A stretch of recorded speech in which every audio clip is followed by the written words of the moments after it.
Jason and the Argonauts, the myth of the Golden Fleece, in detail. Where do you think a true heroic story begins? With a victory? With a battle? With a monster? Or with the child's escape on the back of a winged golden ram? Picture this. Over a raging sea flies an extraordinary creature, its fleece shining like molten gold, and on its back, two doomed children fleeing from death.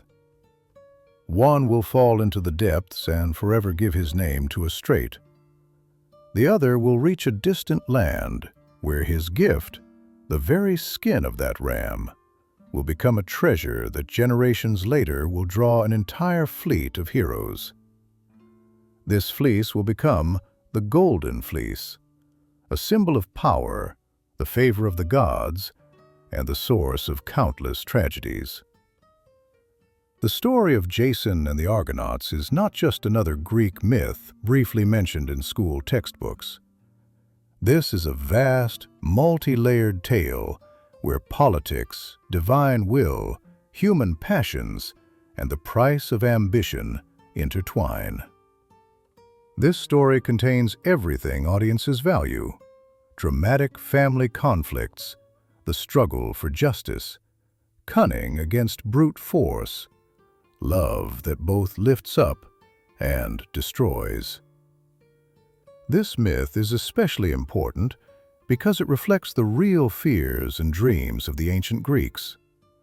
They lived by the sea, gazed at the horizon, and imagined distant lands where they could find wealth, glory, and the support of the gods.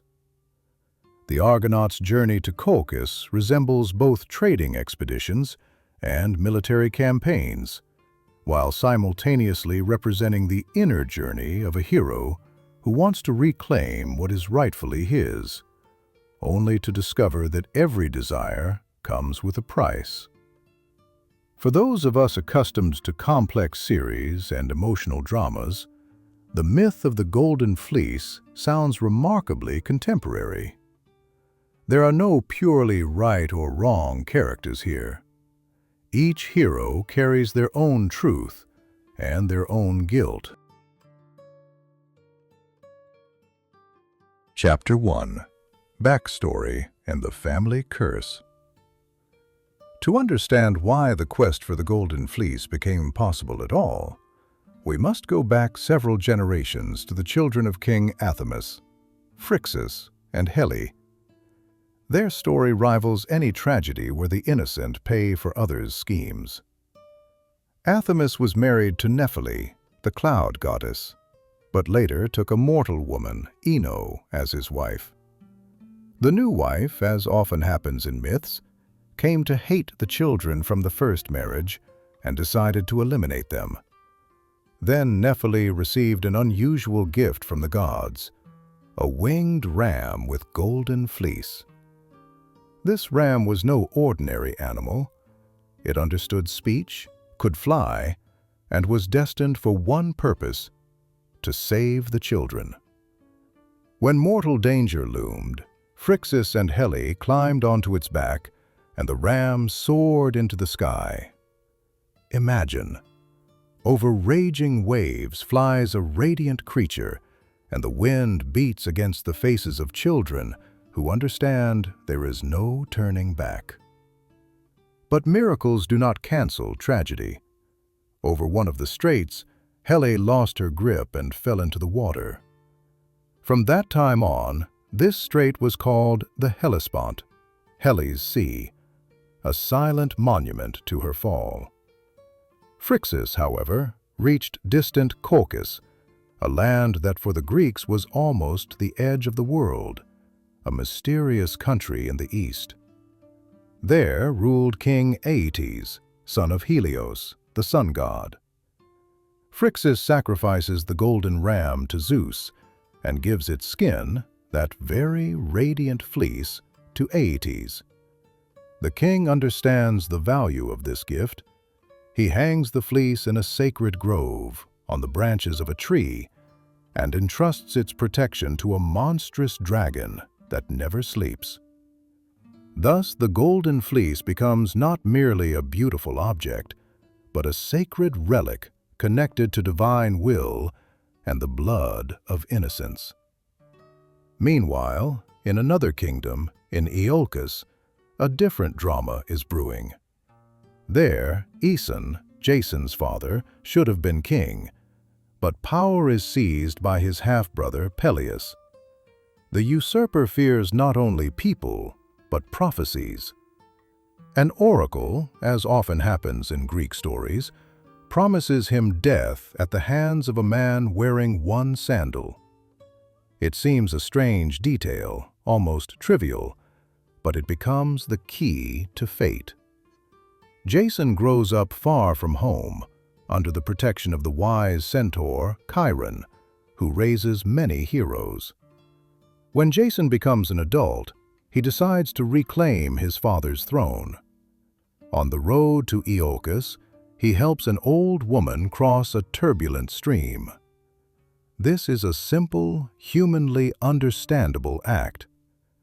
But the old woman turns out to be no ordinary mortal, but the goddess Hera herself.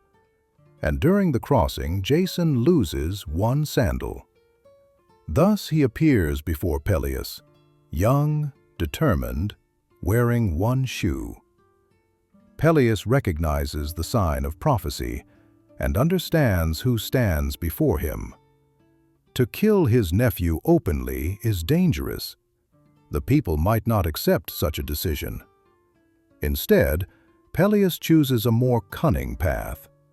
He offers Jason a task worthy of a hero, but virtually suicidal: to journey to distant Colchis and bring back the Golden Fleece. Thus, the backstories of Phrixus, Helle, the Golden Ram, and the usurpation of power in Aeolus converge at one point. The Golden Fleece becomes not only a symbol of wealth, but a trial for an entire generation of heroes. Chapter 2: The Ship Argo and the Hero Crew. Once the task is set, Jason approaches it not as a loner, but as someone who understands. The path to Colchis is not the feat of one warrior, but a trial for an entire team. He seeks help, and soon the flower of Greek heroes begins to gather around the idea of the expedition. First of all, a ship must be built. This ship will bear the name Argo, from the name of the master craftsman, Argus, who creates it. But Argus does not work alone. The goddess Athena, patroness of wisdom and crafts, helps in the ship's construction. Into the hull of the Argo, they build a special plank from the sacred oak of Zeus at Dodona. This oak once served as a place of prophecy, its whisper considered the voice of the thunder god himself. Now, a piece of this tree becomes part of the ship. Imagine, this is not just planks and a sail, but a vessel that essentially has a voice and its own will. In some versions of the myth, the Argo can warn the heroes, prompt them when danger is near. This creates a special atmosphere, as if the very world of the gods sails alongside mortals. But even the finest ship is worthless without those who will take it to sea, and so the recruitment begins. The greatest heroes of their time answer the call. Hercules, already famous for his incredible strength. Orpheus, whose song can calm the sea and stir anyone's heart. The twins, Castor and Polydeuces, strong and skilled warriors. The sons of Boreas, god of the north wind. Zetes and Calus, capable of flight. Lynceus, with falcon-like vision, who sees farther than others. Compared to them, Jason might seem not the most outstanding warrior. He is not as strong as Hercules, not as famous as Orpheus, does not possess supernatural abilities. But he has something especially valuable: the ability to unite people and take responsibility. This quality is often unnoticeable at first, but it will become crucial in future events. In some versions, the crew also includes the warrior Atalanta, a huntress raised in the forest, agile and independent. Her presence sparks debate. Some believe a woman aboard ship brings misfortune. Others recognize her merits and strength. When the crew is assembled, one can imagine how on the shore a procession of heroes gradually forms. Each has their own biography, their own exploits, their own sins. They are not like flawless knights from simplified fairy tales. These are living, proud, sometimes hot-tempered people. Boarding the Argo are those we would now call legends of their time. Interestingly, the very fact of such a gathering of heroes shows the ancient Greeks' attitude toward heroic deeds. For them, what matters is not only what a hero does, but with whom he does it. Jason's voyage is not the story of a lone Superman, but an example of how united efforts, different talents, and characters become the deciding factor. At the same time, one cannot forget the gods. They do not merely observe from above, but intervene. Some offer patronage, others test. And the ship Argo, created by human hands, but with components from a sacred tree, perfectly symbolizes this transition between the human and divine worlds. Chapter 3. Trials of the Journey. The Argonauts' path to Colchis is not a straight road across calm seas. Each stop, each island, becomes a trial where not only strength is tested, but conscience, loyalty to purpose, the ability to resist temptations. The first major point on their journey is the island of Lemnos. There occurs not a battle, but an entirely different story, a story about human weaknesses. On Lemnos live only women. Once they killed their husbands, avenging neglect and infidelities. When the Argonauts land on the island, they are met not by enemies, but by hostesses desperately in need of male attention and protection. Jason and his companions linger on Lemnos for a long time, in some versions, nearly a year. Imagine, after a tense start, the expedition suddenly transforms into an almost peaceful life amid affection and honor. Yet the Argonauts continue their journey. Next awaits them the story with the Doliones, a people who at first receive them kindly. But at night, in darkness and confusion, a tragic mistake occurs. The Argonauts mistake their allies of yesterday for enemies and engage in battle. Morning reveals the truth. They have spilled the blood of those who did them no harm. Especially heavy is the blow of the Doliones' king's death. This episode serves as a reminder that even heroes are not immune to fatal errors. At another stage of the voyage occurs another significant loss. Hercules leaves the crew. His young companion Hylas goes to fetch water, and nymphs, seeing his beauty, drag the youth into their depths. Hercules hears the cry, rushes to search, and remains ashore, failing to return before the Argo's departure. The ship sails without Greece's greatest hero. Muscular strength is not the Argonauts' main support. A particularly vivid episode of the journey is the encounter with King Phineus. Phineus is a seer who once too eagerly revealed to people the secrets of the future. The gods punished him cruelly. Each time he sits at the table, harpies descend, monsters with a bird's body and a woman's face, and either steal his food or defile it. The Argonauts drive away the harpies, and Phineus finally manages to eat. In gratitude, he gives them advice about the further journey and warns of one of the most dangerous obstacles, the Symplegades, the clashing rocks.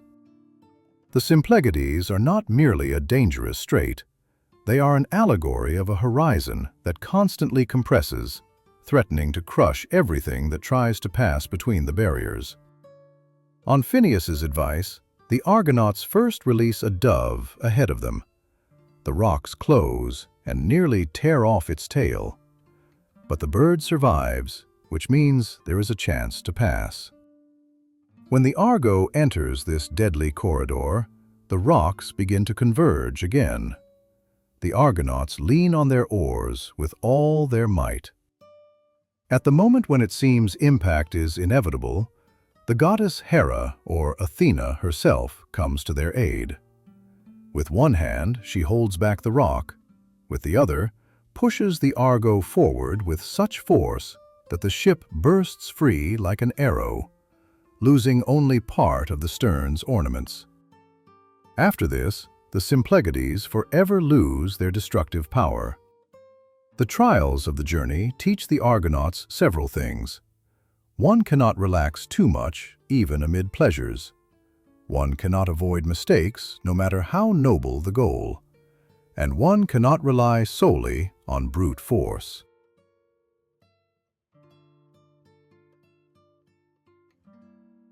Chapter 4. Colchis, Medea, and the Golden Fleece. Colchis, for the Greeks, is almost like the edge of the world. Here, after a long series of adventures, the Argo finally arrives.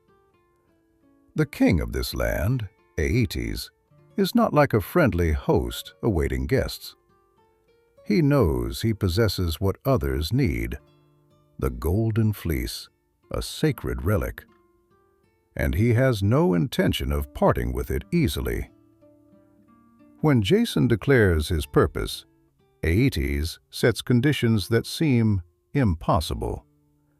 First, Jason must yoke to a plow 2 bulls from whose nostrils bursts flame and whose hooves are made of bronze.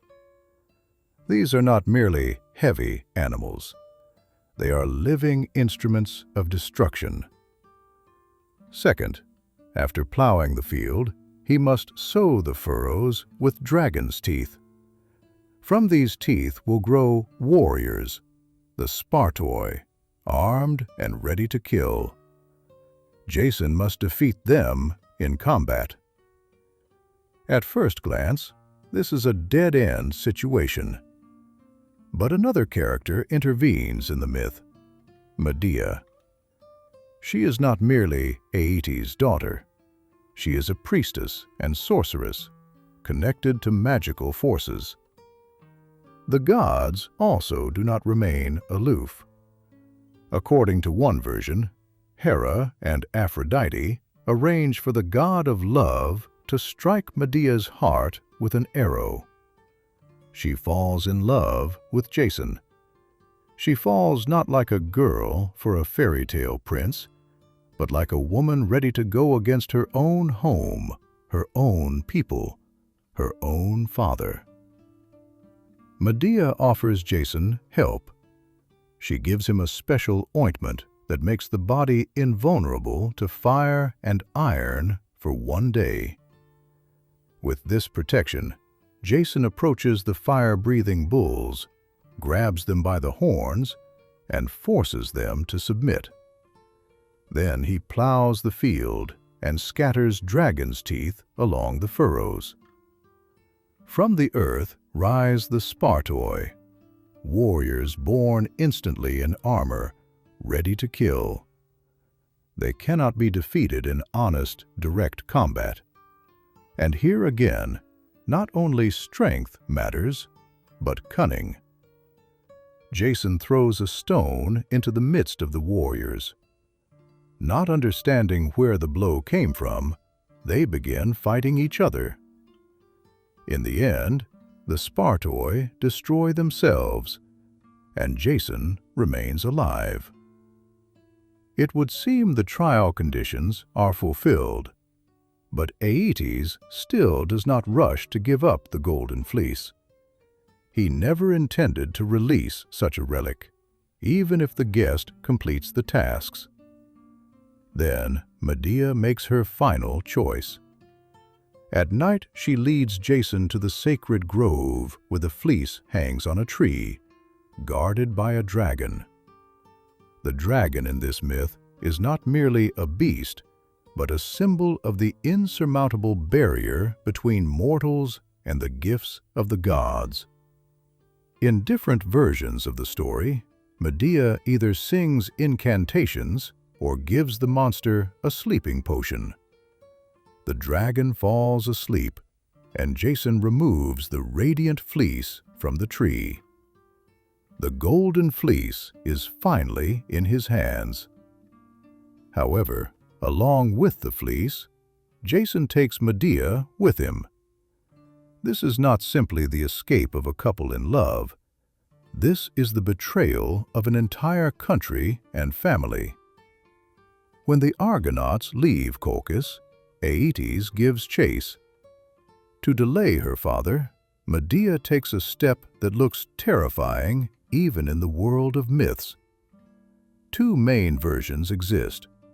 In one, Medea killed her younger brother Apsyrtus and scattered pieces of his body in the sea.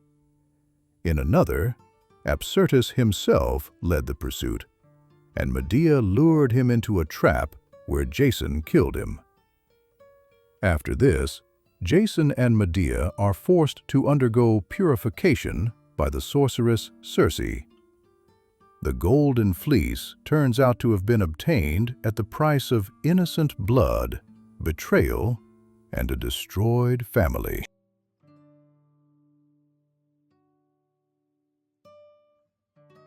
Chapter 5. Return, Revenge, and Tragic Finale. With the Golden Fleece aboard, it seems the main trials are behind them. But the myth of Jason and the Argonauts is constructed differently. The real tragedy unfolds not in a foreign land, but at home. The journey back is also not simple. Along the way, the Argo passes by the island of sirens, creatures whose voices make sailors forget everything and crash their ships on rocks.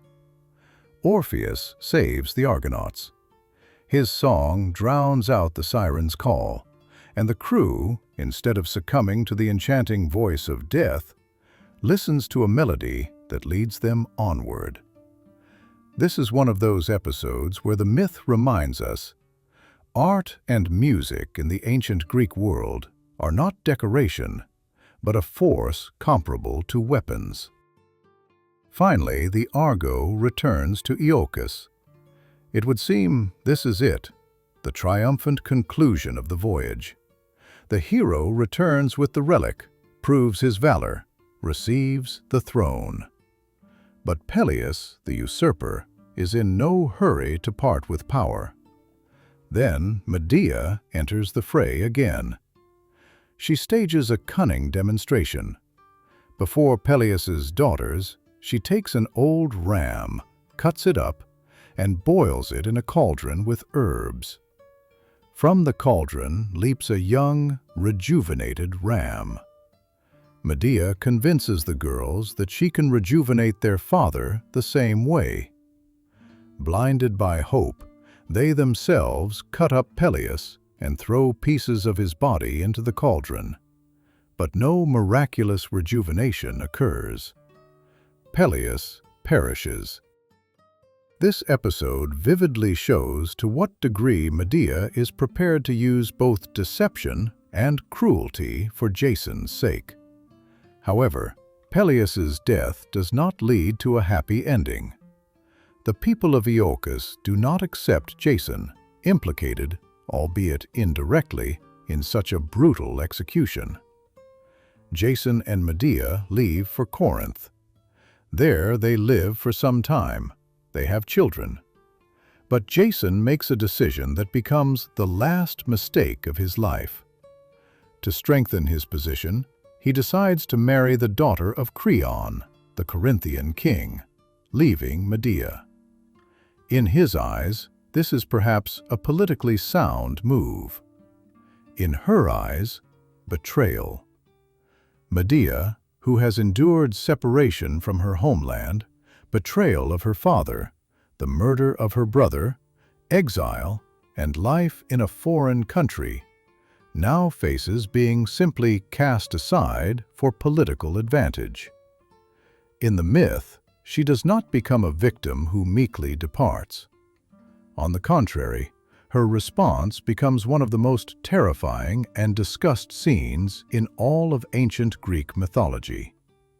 Medea sends Jason's bride poisoned gifts, garments, and a crown that, when worn, begin to burn the girl from within.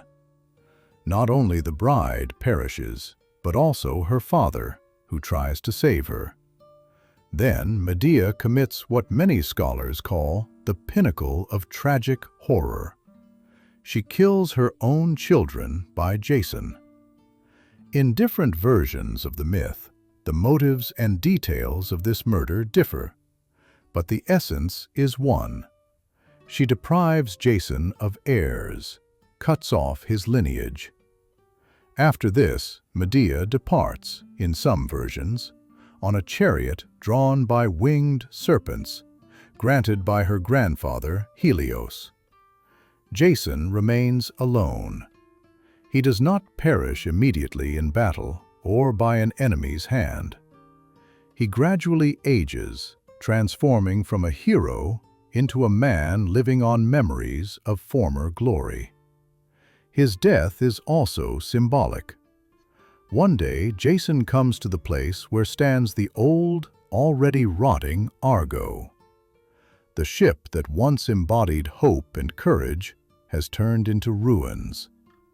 Suddenly, part of the mast, or a beam, collapses and kills Jason. This finale seems to sum up the entire journey. The ship from which his glory began becomes the instrument of his death.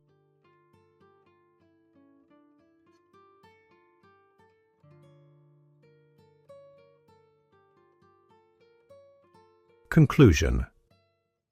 The story of Jason and the Argonauts is usually remembered through vivid images: the radiant Golden Fleece, the dragon, fire-breathing bulls, a ship full of heroes.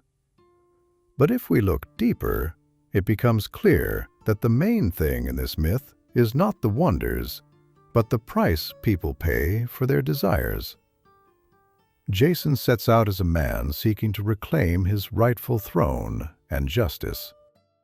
He gathers the best of the best, passes through a sea of trials, achieves the incredible.